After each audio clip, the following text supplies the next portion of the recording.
passed, but Senate Republicans, they're standing firm. At least 43 of them now have signed on to a letter refusing to vote for a debt ceiling increase without serious spending and budget reform. My next guest also says he would not support the so-called clean debt ceiling increase unless it has fiscal responsibility measures in it. Louisiana Senator John Kennedy is with us right now.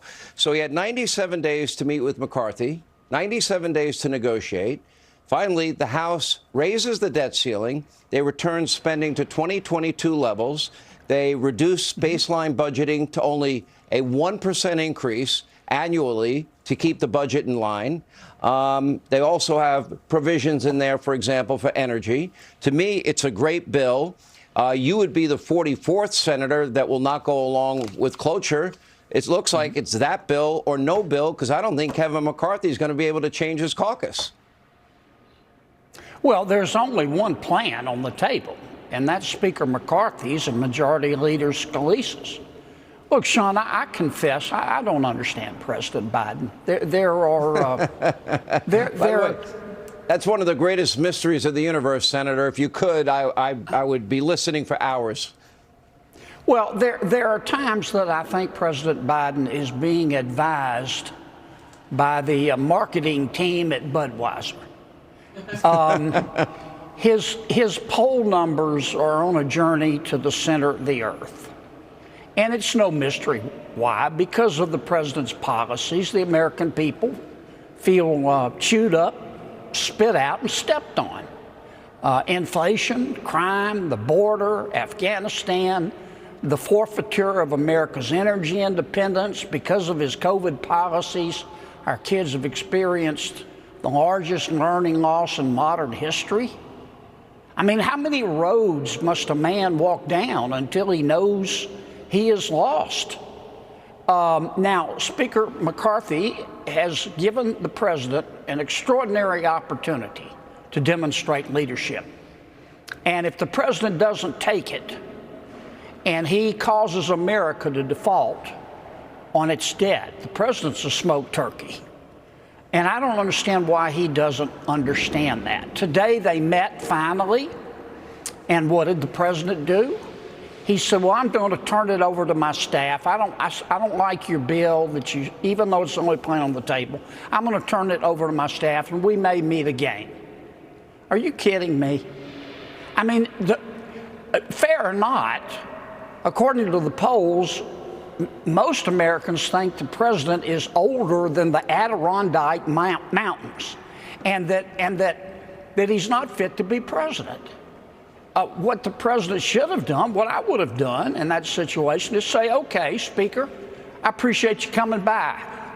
Clear your calendar. We're going to meet 4 hours tomorrow, 4 hours the next day, 4 hours the next day, 4 hours the next day, until we hammer out an agreement that raises the debt ceiling and reduces the rate of growth of spending and debt accumulation to get inflation under control and demonstrate leadership. Do you believe that Mitch McConnell will stand strong with the 43 other Republican senators? And by the way, I think Joe Manchin is on board with this as well.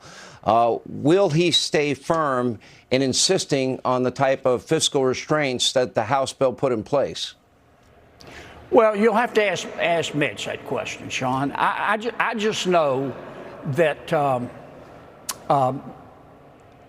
that we are trading in our future for today with all the spending.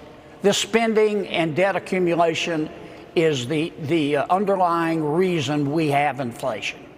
And no one, I don't want to default on America's debt, but this is an extraordinary opportunity for us to solve two problems at once, and I just don't understand why President Biden will not see it like that. Because I mean it. Right now, McCarthy's plan is the only plan on the table, and if the president rejects it and causes America to default on its debt, he is a smoked turkey, and America is hurt badly. There will be only one person in the end to blame, and that's Joe Biden. He was betting the last 97 days that Republicans with a small majority would not pass a bill. Well, they did. And now he's got to deal with it. And thankfully, and I'll say this to you and your 43 other colleagues, you're holding firm in the Senate. That will enable what is a fiscally responsible bill to be passed, one that also raises the debt ceiling so the country doesn't default.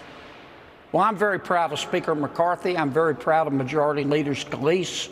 I like the bill, and I'm hoping that I shouldn't say that. I'm hoping that the president will. I'm hoping that the president will agree that it's something worth pursuing. Let me be polite and end this with politeness. You know, I wish I didn't stop you. Whenever you want to say something, just let it out on this show, Senator. We appreciate your honesty. Everybody needs to take their meds and act like an adult for a change. We're talking about Washington. I'm not sure if that's possible. I don't know if there's enough medication available in the country to help out that swamp. Anyway, Senator, great to see you. Thank you.